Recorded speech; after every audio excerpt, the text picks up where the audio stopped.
नमस्कार, मैं अस्मा खान, प्रवक्ता सूरज प्रसाद राजकीय बालिका इंटर कॉलेज झांसी से बच्चों आपका इतिहास की कक्षा में स्वागत करती हूँ। तो बच्चों, आज हम पढ़ने जा रहे हैं कक्षा 12 के 11वें अध्याय के दूसरे भाग को।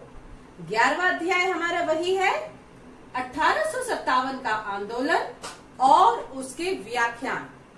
तो बच्चों, इसके साथ हम सबसे पहले हम ये देख लें कि हमने अपने पिछले भाग में क्या पढ़ा था, मतलब एक क्विक रिवीजन करते हैं। इसके पिछले वाले भाग में हमने बच्चों विद्रोह का ढर्रा किस प्रकार का था इसके बारे में पढ़ा। तो बच्चों, विद्रोह का ढर्रा कैसा था? ये एक सैन्य विद्रोह था। संचार के माध्यम क्या थे? नेता और अनुयायी किस प्रकार के थे? अफवाहें और भविष्यवाणियों के बारे में भी लोग अफवाह में विश्वास क्यों करते थे, इत्यादि। इन सभी के बारे में बच्चों हमने अच्छे से पढ़ लिया है और समझ लिया है। अवध में हुए विद्रोह के बारे में भी हमने पढ़ा। तो बच्चों, अब हम शुरू करते हैं अपने दूसरे भाग को, और इसमें सबसे पहले हम देखेंगे इस भाग के उद्देश्य को। अध्याय के इस भाग की समाप्ति के पश्चात आप सभी छात्र छात्राएं निम्नलिखित बातों को समझने में सक्षम होंगे। वे कौन सी हैं बच्चों? विद्रोही क्या चाहते थे, उनमें एकता की कल्पना क्या थी, वैकल्पिक सत्ता की तलाश के बारे में भी हम बच्चों पढ़ेंगे। अंग्रेजों की दमनकारी नीति के बारे में भी हम समझेंगे। विद्रोह की छवियों के भी बारे में हम पढ़ेंगे। इसके साथ साथ बच्चों, जैसे कि रक्षकों का अभिनंदन, ये हम जानेंगे। अंग्रेज औरतें तथा ब्रिटेन की प्रतिष्ठा, इन सभी के बारे में हम पढ़ेंगे। राष्ट्रवादी दृश्य की कल्पना इत्यादि, इन सभी को हम विस्तृत रूप में पढ़ के समझेंगे बच्चों।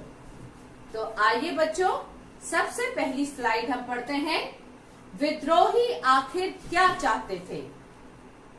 अंग्रेज विद्रोहियों को एहसान फरामोश और बर्बर लोगों का झुंड मानते थे। अब विद्रोहियों को कुचलने का एक मतलब ये भी था कि उनकी आवाज को दबा दिया जाए। कुछ विद्रोहियों को इस घटनाक्रम के बारे में अपनी बात दर्ज करने का मौका मिला। विद्रोहियों में ज्यादातर सिपाही और आम लोग पढ़े लिखे नहीं थे। अब बच्चों, अपने विचारों का प्रसार करने और लोगों को विद्रोह में शामिल करने के लिए जारी की गई कुछ घोषणाओं व इश्तिहारों का सहारा लिया जाता था। 1857 में हुए विद्रोह की जानकारी हेतु अंग्रेजों के दस्तावेजों पर ही निर्भर रहना पड़ता है। इसी के आगे एकता की कल्पना। अब हम ये जाने बच्चों, एकता की कल्पना किस प्रकार? 1857 में विद्रोहियों द्वारा जारी की गई घोषणाओं में जाति और धर्म का भेद किए बिना आह्वान किया जाता था। अब बच्चों, बहुत सारी घोषणाएं मुस्लिम राजकुमारों या नवाबों की तरफ से या उनके नाम पर जारी की गई थी, परंतु उनमें भी हिंदुओं की भावनाओं का ख्याल रखा जाता था। और इस विद्रोह को एक ऐसे युद्ध के रूप में पेश किया जा रहा था जिसमें हिंदुओं और मुसलमानों दोनों का नफा नुकसान बराबर ही था। अब मुगल साम्राज्य के तहत विभिन्न समुदायों के सह अस्तित्व का गौरव गान किया जाता था। जैसा कि बच्चों आपको मालूम है कि बहादुर शाह के नाम से जारी की गई घोषणा में मोहम्मद और महावीर दोनों एक ही जनता से ही इस लड़ाई में शामिल होने का आह्वान किया गया। अब बच्चों, दिलचस्प बात ये थी कि आंदोलन में हिंदू और उन्हीं के साथ साथ मुसलमानों के बीच खाई पैदा करने की अंग्रेजों द्वारा की गई कोशिशों के बावजूद ऐसा कोई फर्क नहीं दिखाई दिया था। इसी के साथ बच्चों, उत्पीड़न के प्रतीकों के खिलाफ। अब बच्चों, इन घोषणाओं में ब्रिटिश राज, जिसे विद्रोही फिरंगी राज कहते थे, इससे संबंधित हर चीज को पूरी तरह खारिज किया जा रहा था। अब देसी रियासतों पर कब्जे और समझौतों का उल्लंघन करने के लिए अंग्रेजों की निंदा की जा रही थी। विद्रोहियों का कहना था कि अंग्रेजों पर भरोसा नहीं किया जा सकता। अब लोगों को इस बात पर गुस्सा भी था कि ब्रिटिश भू राजस्व व्यवस्था में बड़े छोटे भूस्वामियों को जमीन से बेदखल कर दिया था और विदेशी व्यापार ने दस्तकारों और बुनकरों को तबाह कर डाला था। विद्रोहियों द्वारा ब्रिटिश शासन के हर पहलुओं पर निशाना साधा जाता था। विद्रोही उद्घोषणाएं इस व्यापक डर को व्यक्त करती थी कि अंग्रेजों, हिंदुओं और मुसलमानों की जाति और इसके साथ साथ उनको धर्म को नष्ट करने पर तुले हैं और वे लोगों को ईसाई भी बनाना चाहते हैं। बहुत सारे स्थानों पर अंग्रेजों के खिलाफ विद्रोह उन तमाम ताकतों के विरुद्ध हमले की शक्ल ले लेता था जिनको अंग्रेजों के सामने हिमायती या जनता का उत्पीड़क समझा जाता था। अब बच्चों, कई दफा विद्रोही शहर के सम्राट को जानबूझकर बेइज्जत करते थे। गांव में उन्होंने सूदखोरों के बही खाते जला दिए और उनके घर तोड़ फोड़ डाले। इससे ये पता चलता है कि विद्रोही तमाम उत्पीड़कों के खिलाफ थे और परंपरागत सौंपने, ऊंच नीच को खत्म करना चाहते थे। तो बच्चों, देखते हैं हम अब इसी की सब हेडिंग, वैकल्पिक सत्ता की तलाश। ब्रिटिश शासन के हिलते ही विद्रोहियों ने एक प्रकार की सत्ता और शासन संरचना स्थापित करने का प्रयास किया। अब बच्चों, बेशक ये प्रयोग ज्यादा समय तक नहीं चला, लेकिन इन कोशिशों से ये तो पता चलता है कि विद्रोही नेता 18वीं सदी की पूर्व ब्रिटिश दुनिया को पुनर्स्थापित करना चाहते थे। इन नेताओं ने पुरानी संस्कृति का सहारा लिया, साथ ही विभिन्न पदों पर नियुक्तियां भी की गई। भू राजस्व वसूली और सैनिकों के वेतन के भुगतान का इंतजाम किया गया। इसके साथ साथ अंग्रेजों के खिलाफ युद्ध जारी रखने की घोषणाएं और योजनाएं भी बनाई गईं। सेना की कमान श्रृंखला तय की गई और इन सारे प्रयासों में विद्रोही 18वीं सदी के मुगल जगत से ही प्रेरणा ले रहे थे। आगे देखते हैं बच्चों, हम विद्रोहियों द्वारा स्थापित शासन संरचना का प्राथमिक यानी कि मेन मोटिव युद्ध की जरूरतों को पूरा करना था। अवध में अंग्रेजों के खिलाफ प्रतिरोध सबसे लंबा चला। हमने पिछले भाग में भी बच्चों अवध के बारे में पढ़ा था। वहां लखनऊ दरबार द्वारा जवाबी हमले की योजना बनाई जा रही थी। अब बच्चों, हम आगे बढ़ते हैं अपनी अगली हेडिंग, दमन। अब दमन की जब बच्चों हम लोग बात कर रहे हैं तो मैं ये आपको बता दूं कि 1857 के बारे में हमारे पास जो भी विवरण मौजूद है उनसे ये साफ हो जाता है कि इस विद्रोह को कुचलने या कुचलना अंग्रेजों के लिए बहुत आसान साबित नहीं हुआ। उत्तर भारत को दोबारा जीतने के लिए टुकड़ियों को रवाना करने से पहले अंग्रेजों ने उपद्रव शांत करने के लिए फौजियों की आसानी से कई कानून पारित कर दिए गए। मई और जून 1857 में पारित किए गए कानूनों के जरिए समूचे उत्तर भारत में मार्शल लॉ, ये नोट करें बच्चों, मार्शल लॉ लागू कर दिया गया। आम अंग्रेजों को भी हिंदुस्तानियों पर मुकदमा चलाने और उनको सजा देने का अधिकार भी दे दिया गया। बच्चों, कहने का मतलब ये है कि कानून और मुकदमे की समान प्रक्रिया रद्द कर दी गई और ये स्पष्ट कर दिया गया क्या कि विद्रोह की केवल एक ही सजा हो सकती है और वो है सजाए मौत। नए विशेष कानूनों और ब्रिटेन से मंगाई गई नई टुकड़ियों से लैस अंग्रेज सरकार ने विद्रोह के कुचलने का काम शुरू कर दिया। अब विद्रोहियों की तरह वे भी दिल्ली के सांकेतिक महत्व को बखूबी समझते थे। अब लिहाजा उन्होंने दो तरफा हमला बोल दिया। दो तरफा किस तरह से? एक तरफ कलकत्ता से और दूसरी तरफ पंजाब से दिल्ली की तरफ कूच हुआ। हालांकि पंजाब कमावेश शांत था। इसके आगे बच्चों हम देखें, अंग्रेजों की दिल्ली को कब्जे में लेने की कोशिश जून 1857 से शुरू हुई, जो कि सितंबर के आखिर में जाकर पूरी हुई। अब दोनों तरफ से जमकर हमले किए गए और दोनों पक्षों को भारी नुकसान उठाना पड़ा। अब इसकी वजह एक ये भी थी कि पूरे उत्तर भारत के विद्रोही राजधानी यानी कि दिल्ली को बचाने के लिए दिल्ली ही आ गए थे।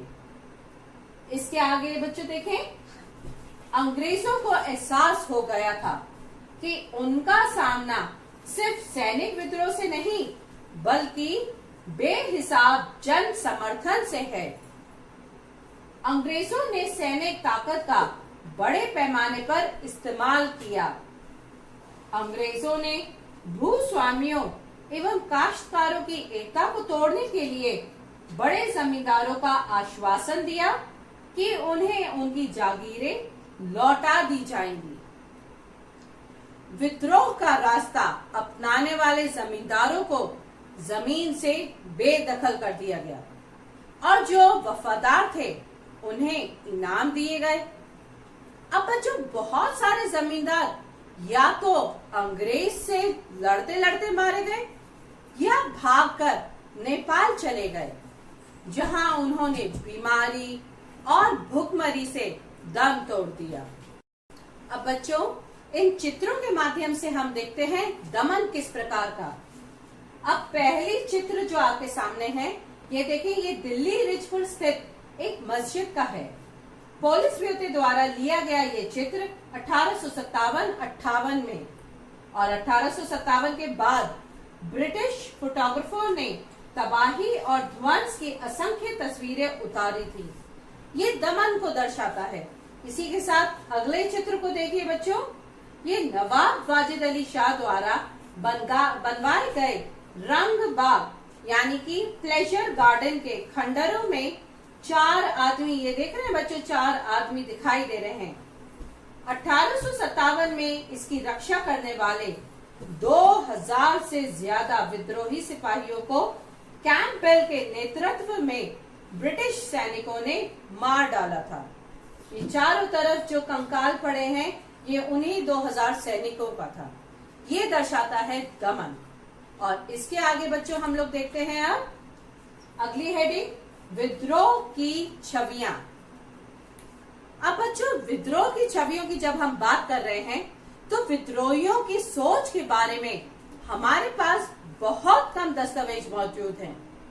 हमारे पास विद्रोहियों की कुछ घोषणाएं, अधिसूचनाएं तथा नेताओं के पत्र हैं, लेकिन अब तक ज्यादातर इतिहासकार अंग्रेजों द्वारा लिखे गए दस्तावेजों की रोशनी में ही विद्रोहियों की कार्रवाइयों पर चर्चा करते आ रहे हैं। इसी के आगे ब्रिटिश अखबारों और पत्रिकाओं में इस विद्रोह की जो कहानियां छपी, उनमें सैनिक विद्रोहियों द्वारा की गई हिंसा को बढ़ा चढ़ाकर छापा जाता था। ये कहानियां जनता की भावनाओं को भड़काती थीं तथा प्रतिशोध और सबक सिखाने की मांगों को हवा देती थीं। अब अंग्रेजों द्वारा बनाई गई तस्वीरों को देखने पर तरह तरह की भावनाएं और प्रतिक्रियाएं पैदा होती हैं। इसी के आगे बच्चों देखें, रक्षकों का अभिनंदन। कुछ चित्रों में अंग्रेजों को बचाने और विद्रोहियों को कुचलने वाले अंग्रेज नायकों का गुणगान है। अब इसे हम किस प्रकार समझते हैं, इसे भी एक चित्र के माध्यम से देखिए बच्चों। ये 1859 में थॉमस जोन्स बार्कर द्वारा बनाया गया चित्र है, रिलीफ ऑफ लखनऊ, यानी कि लखनऊ की राहत। इसी श्रेणी का एक उदाहरण है। किस श्रेणी का, कि कैसे अंग्रेज नायकों का गुणगान होता था। अब जो विद्रोही टुकड़ियों ने लखनऊ पर घेरा डाला तो लखनऊ के कमिश्नर हेनरी लॉरेंस ने ईसाइयों को इकट्ठा किया और बेहद सुरक्षित रेसिडेंसी में पनाह ले ली। बाद में लॉरेंस को मारा गया, किंतु कर्नल इंग्लिश के नेतृत्व में रेसिडेंसी सुरक्षित रहा और 25 सितंबर को जेम्स ऑथरम और हेनरी हेवल यहां पहुंचे। उन्होंने विद्रोहियों को तितर बितर कर दिया और ब्रिटिश टुकड़ियों को नई मजबूती दी। साथ ही बच्चों 20 दिन बाद भारत में ब्रिटिश टुकड़ियों का नया कमांडर कौन, कॉलिन कैंपबेल, अभी हमने बात करी थी, जिनकी भारी तादाद में सेना लेकर वहां पहुंचा और उसने ब्रिटिश रक्षक सेना को घेरे से छुड़ाया। अंग्रेजों के बयानों में लखनऊ की घेरेबंदी उत्तर जीवित बहादुर शाह के प्रतिरोध और ब्रिटिश सत्ता की निर्वित विजय की कहानी बन गई। ये बच्चों यही है वो चित्र जो ये चीज समझाता है, ये दर्शाता है। अब इसी के आगे बच्चों हम लोग देखें, अंग्रेज औरतें तथा ब्रिटेन की प्रतिष्ठा। भारत में औरतों और बच्चों के साथ हुई हिंसा की कहानियों को पढ़कर ब्रिटेन की जनता प्रतिशोध और सबक सिखाने की मांग करने लगी।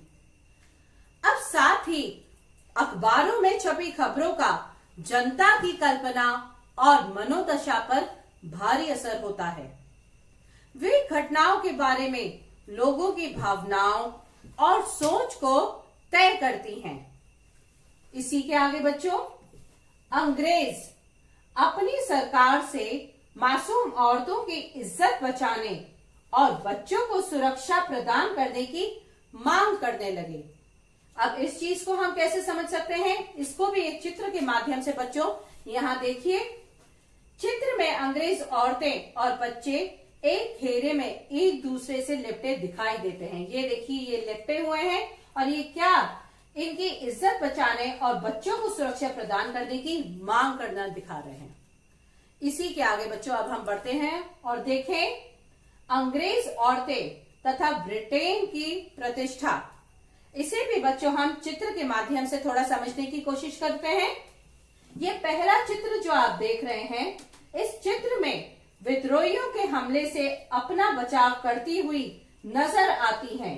ये महिला देख रहे हैं जो कैसे विद्रोह से अपने को बचा रही है। उन्हें वीरता की मूर्त के रूप में दर्शाया गया है।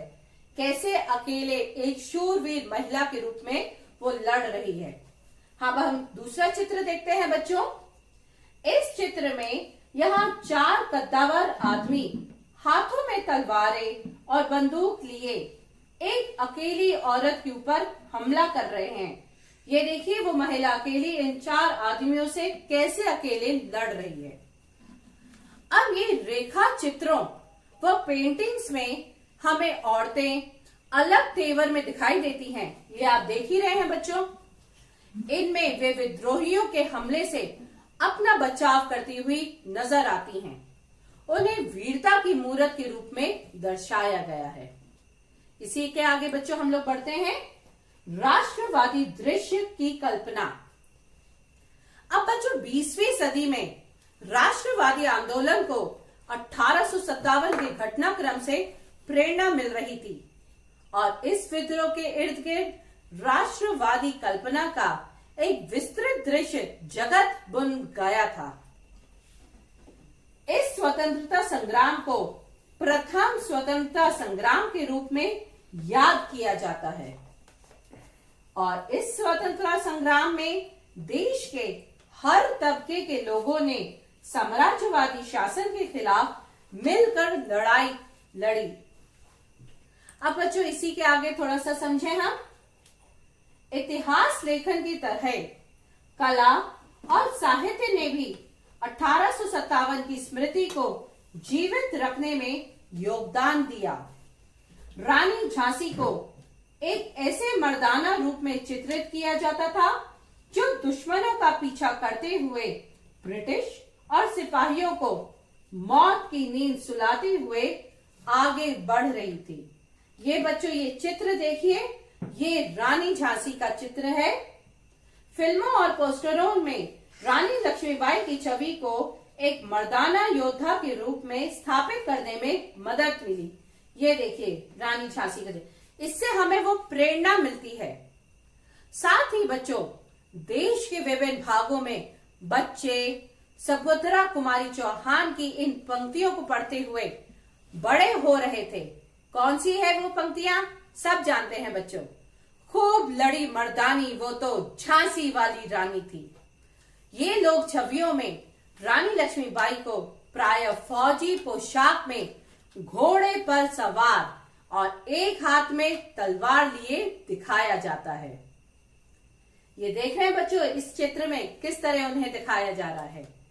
तो साथ ही बच्चों ये आप अच्छे से इस भाग को समझ चुके हैं और देख लिया है। तो संक्षेप में बच्चों हम लोग देख लेते हैं हमने क्या पढ़ा और क्या जाना।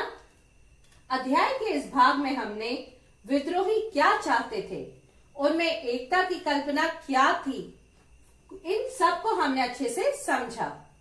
वैकल्पिक सत्ता की तलाश के बारे में भी हमने जानने का प्रयास किया। अंग्रेजों की दमनकारी नीति के बारे में भी हमने समझा।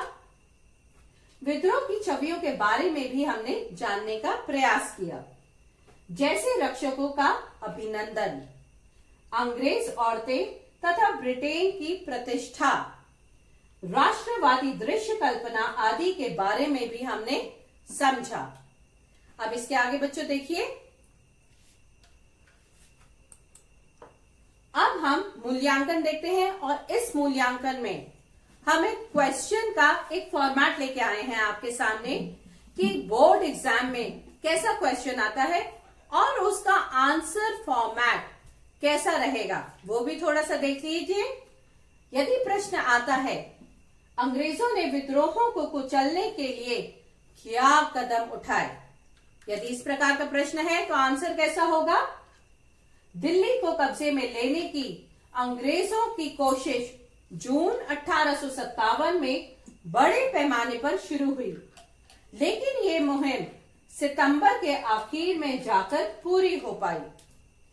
कानून और मुकदमे की सामान्य प्रतिक्रिया रद्द कर दी गई थी और ये स्पष्ट कर दिया गया था कि विद्रोही को केवल एक सजा हो सकती है और वह थी सजाए मौत। इसी के आगे, उत्तर भारत को दोबारा जीतने के लिए सेना की कई टुकड़ियों को रवाना करने से पहले अंग्रेजों ने उपद्रव शांत करने के लिए फौजियों की सुविधा के लिए कानून पारित कर दिए थे। मई और जून 1857 में पास किए गए कानूनों के द्वारा न केवल समूचे उत्तर भारत में मार्शल लॉ लागू कर दिया गया, बल्कि फौजी अफसरों और यहां तक कि आम अंग्रेजों को भी ऐसे हिंदुस्तानियों पर भी मुकदमा चलाने और उनको सजा देने का अधिकार दे दिया गया जिन पर विद्रोह में शामिल होने का शक मात्र था। मई और जून 1857 में पास किए गए कानूनों के द्वारा न केवल समूचे उत्तर भारत में मार्शल लॉ लागू कर दिया गया, नए विशेष कानूनों और ब्रिटेन से मंगाई गई नई सैन्य टुकड़ियों से लैस अंग्रेज सरकार ने विद्रोह को कुचलने का काम भी शुरू कर दिया।